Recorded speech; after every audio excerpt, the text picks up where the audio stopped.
పెసరపప్పు గారెలు తినేందుకు చాలామంది ఇష్టపడుతుంటారు. తింటుంటే ఆ టేస్టే వేరు, ఇంకా తినాలనిపిస్తుంది. పెసరపప్పుతో గారెలను ఈజీగానే తయారు చేసుకోవచ్చు.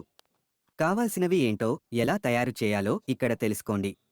కావాల్సిన పదార్థాలు: పెసరపప్పుర కిలో, ఉల్లిపాయలు తరిగినవి, కరివేపాకు తరిగినవి, ఎండు లేదా పచ్చి మిరపకాయలు, కొత్తిమీర, జీలకర్ర, ఉప్పు తగినంత, నూనె డీప్ ఫ్రైకు సరిపడా. తయారీ విధానం: పెసరపప్పును శుభ్రంగా కడిగి తగినన్ని నీళ్లు పోసుకుని 2-3 గంటలు నానబెట్టుకోవాలి. ఇప్పుడు మిక్సీ జార్లో తరిగిన ఉల్లిపాయలు, అల్లం, పచ్చిమిర్చి, జీలకర్ర, తగినంత ఉప్పు వేసి మిక్సీ పట్టుకోవాలి.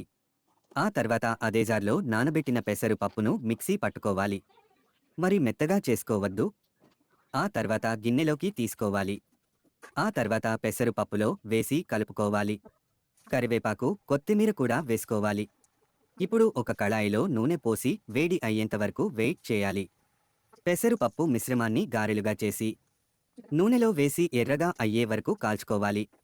ఆ తర్వాత వాటిని ప్లేట్లోకి తీసుకుని పల్లీ చట్నీతో కలిపి తింటే రుచి బాగుందని చెబుతారు.